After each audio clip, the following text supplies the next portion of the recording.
না নদীর ঘাটে এসে যেই না নৌকোতে পার হবে, নৌকোর মাঝি ভাই বলে বলে, এই যে ভাই চলো, আমি সম্পর্ক পার করিব, তোমার এই কুকুর নাহি আমি পার করিব।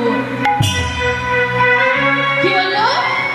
না তোমাদের আমি সবাইকে পার করব, কিন্তু তোমার এই কুকুর আমি কিন্তু পার করব না।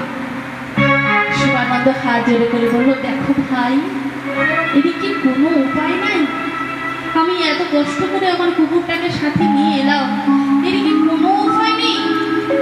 উপায়? হ্যাঁ, একটা উপায় আছে। কি উপায়?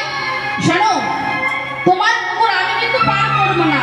তোমার কুকুর আমি যদি পার করি, ওই পুরীর সাথে যত ব্রাহ্মণ বৈষ্ণব আছে তারা কাল থেকে আমার নৌকোয় কেউ আর পার হবে না।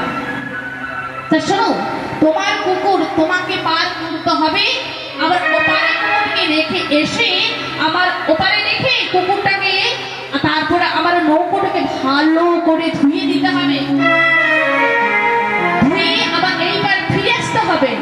আর একটা কথা মনে রেখো ভাই, ওই যে এক থেকে যত ভক্ত যেত তার সবাইয়ের পয়সা আমায় দিতে হবে।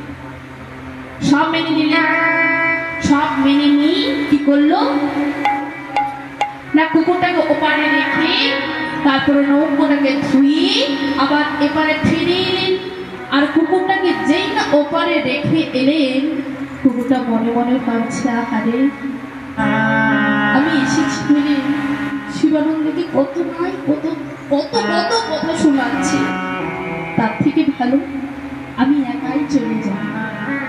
এই বলে মহাপ্রভু যে আসা যাওয়া করতেন, ওই যে যেতেন আর আসতেন, তাই কি করলেন না, মহাপ্রভুর ভার নিতে নিতেই তিনি চলতে শুরু করলেন।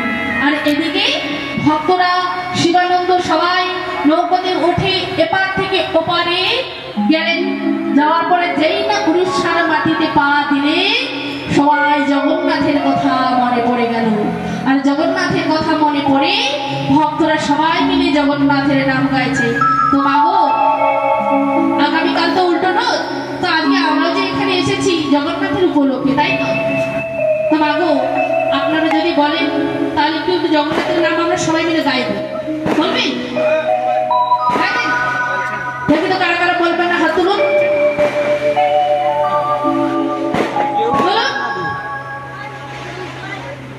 কেউ বলবেন না?